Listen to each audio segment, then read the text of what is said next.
রাজধানীর উত্তরা মাইলস্টোন কলেজের উপরে একটি প্রশিক্ষণ বিমান যে বিধ্বস্ত হয়েছে, সেই প্রশিক্ষণ বিমান বিধ্বস্ত হওয়ার পর থেকে এখানে আমরা দেখছি উদ্ধার কাজ করছে বিভিন্ন বাহিনী, অর্থাৎ সব বাহিনীর সদস্যরা কিন্তু এখানে উদ্ধার কাজ করে চলছেন। যেমনটি আপনারা দেখছেন এখানে আমরা দেখছি সেনাবাহিনী, পাশাপাশি আমরা দেখছি এখানে বিভিন্ন বাহিনী অর্থাৎ পুলিশও কিন্তু তারা যোগ দিয়েছে, র্যাব এখানে যুক্ত হয়েছে। র্যাবের যে উদ্ধার কাজ সেটিও কিন্তু এখানে র্যাব চালাচ্ছে। পাশাপাশি আমরা দেখছি সেনাবাহিনীর যে অ্যাম্বুলেন্স এখানে নিয়ে আসা হয়েছে, র্যাবের অ্যাম্বুলেন্স নিয়ে আসা হয়েছে। পাশাপাশি স্থানীয় যে সকল হাসপাতাল রয়েছে সেই সকল হাসপাতাল থেকে কিন্তু এখানে অ্যাম্বুলেন্স সরবরাহ করা হচ্ছে। এবং এই যে এলাকাটি, এই এলাকা একটি রাজধানীর সবচেয়ে গুরুত্বপূর্ণ এলাকাগুলোর মধ্যে একটি উত্তরা এলাকা।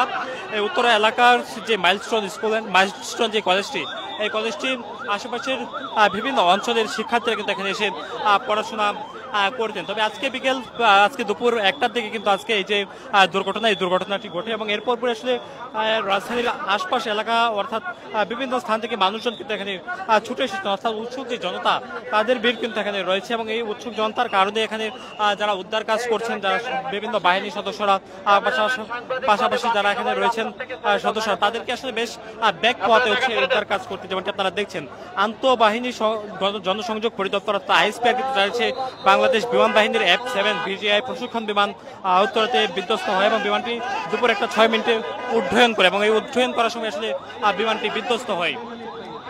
এবং ইতিমধ্যে এই এলাকাতে আমরা দেখছি বিভিন্ন বাহিনীর সদস্যরা তারা কিন্তু উদ্ধার কাজ করছে এবং এখন পর্যন্ত আসলে প্রত্যক্ষদর্শীরা জানিয়েছেন হঠাৎ করে বিকট শব্দে বিমানটি কলেজের ক্যাম্পাস চত্বরে আছড়ে পড়ে এবং ঘটনার সময় কলেজ ক্যাম্পাসের শিক্ষার্থী ও কর্মচারীদের মধ্যে আসলে আতঙ্ক ছড়িয়ে পড়ে। এদিকে এই বিষয়ে ফায়ার সার্ভিসের নিয়ন্ত্রণ পক্ষ থেকে আসলে জানানো হয়েছে, অর্থাৎ ফায়ার সার্ভিসের যে হেডকোয়ার্টার রয়েছে হেডকোয়ার্টার পক্ষ থেকে জানানো হয়েছে। এবং এখন পর্যন্ত এই যে এখানে যে ঘটনাস্থলটি রয়েছে, ঘটনাস্থলে ফায়ার সার্ভিসে 8টি ইউনিট কিন্তু কাজ করছে। সর্বশেষ যতক্ষণ পর্যন্ত আমরা আসলে তথ্য জানছিলাম ততক্ষণ পর্যন্ত আসলে 8টি ইউনিট ফায়ার সার্ভিস এখানে কাজ করছে। যেমনটা আপনারা দেখছেন এখানে আধুনিক প্রযুক্তির মাধ্যমে আসলে উদ্ধার কাজ কিন্তু চালানো হচ্ছে। যেমনটি আপনারা লক্ষ্য করছেন এখানে সেনাবাহিনী, নৌ, বিমান সকল বাহিনীর সদস্যরা কিন্তু এখানে উদ্ধার কাজে অংশগ্রহণ করেছে। পাশাপাশি এখানে উদ্ধার কাজে যারা অংশগ্রহণ করছেন তাদেরকে বেশ ব্যাক পোয়াতে হচ্ছে এখানে।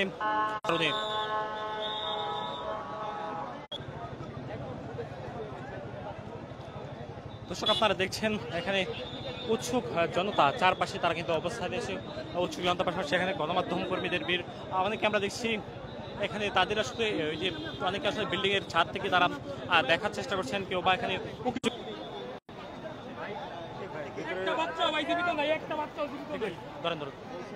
আসলে ভাই এখানে আমরা দেখছি স্থানীয় মানুষজন তারা আসলে হতাহতের খবরটি আসলে জীবিত নাই, তারা পলিথিন দিয়ে বইরা বইরা সবগুলো নিয়ে যাইতেছে সব ওদের।